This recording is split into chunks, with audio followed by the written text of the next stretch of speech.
Listen to Eugenie Scott of the National Center for Science Education.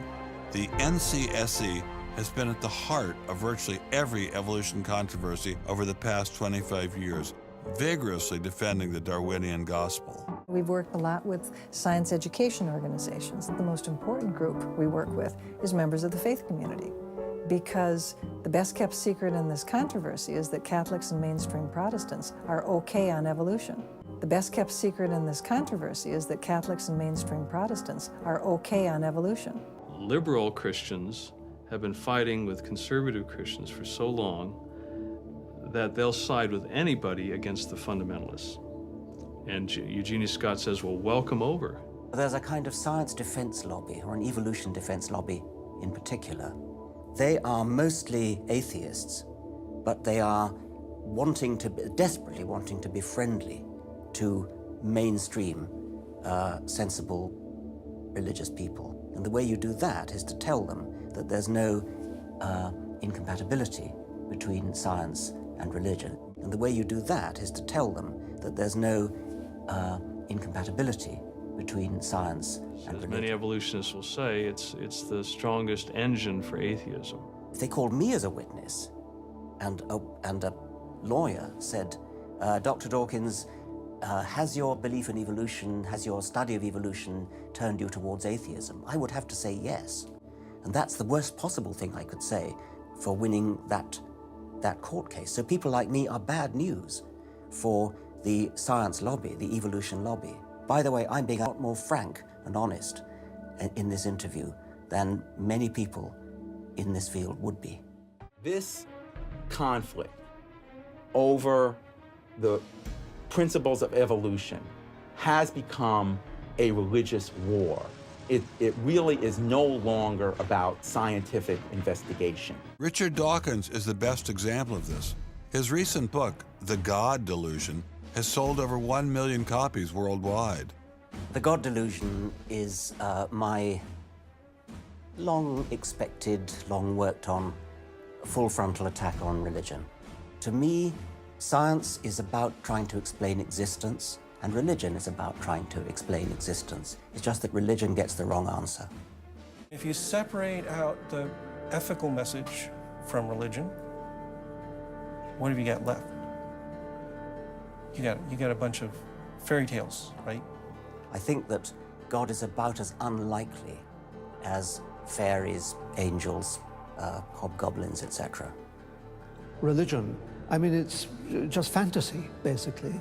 It's completely empty of any explanatory content. It's like knitting. People like to knit. You know, we're not going to take their knitting needles away. We're not going to take away their churches. But what we have to do is get it to a place where religion is treated at the level it should be treated. That is something fun that people get together and do on the weekend and really doesn't affect their life as much as it has been so far. So, what would the world look like if Dr. Myers got his wish? Greater science literacy, which is going to lead to the erosion of religion. And then we'll get this nice positive feedback mechanism going, where as religion slowly fades away, we get more and more science to replace it. And that will displace more and more religion, which will allow more and more science in. And we'll eventually get to that point where religion has taken that appropriate place as a side dish rather than the main course. The correspondence between Darwinian ideas and Nazi ideas just leaps from the page. Of course, you have to add every historical caution. Not everyone who read Darwin became a Nazi. Obviously not. No one is making that case. Darwinism is not a sufficient condition for a phenomenon like Nazism, but I think it's certainly a necessary one. American officers arrive at a Nazi institution seized by First Army troops. Under the guise of an insane asylum, this has been the headquarters for the systematic murder.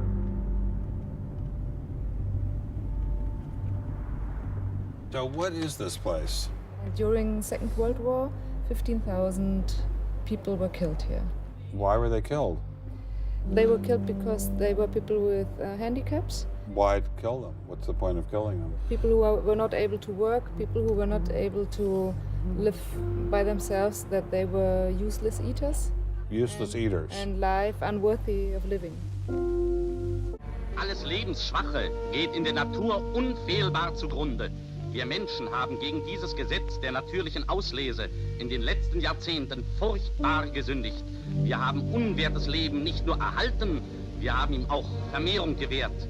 Die Nachkommen dieser Kranken sahen so aus, die tiefer stehen als jedes Tier. So this was a Darwinian concept. Yes. It's difficult to describe how it felt to walk through such a haunting place, to know that these cold stone and tile walls were the last things the victims of Hadamar ever saw.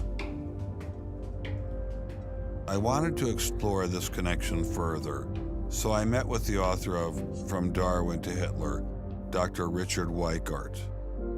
Hitler and many of the physicians that carried out this program were very fanatical Darwinists, and particularly they wanted to apply Darwinism to society. Was wir uns unter der deutschen Jugend der Zukunft wünschen, ist etwas anderes, als was die Vergangenheit sich gewünscht hat.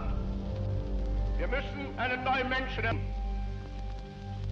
auf das unser Volk nicht an den typischen Degenerationserscheinungen dieser neuen Zeit zugrunde geht. Many of these people in the 19-teens, 1920s, who were putting forward some of these ideas about racism were considered the leading scientists. These were Darwinists who were taken seriously by fellow academics.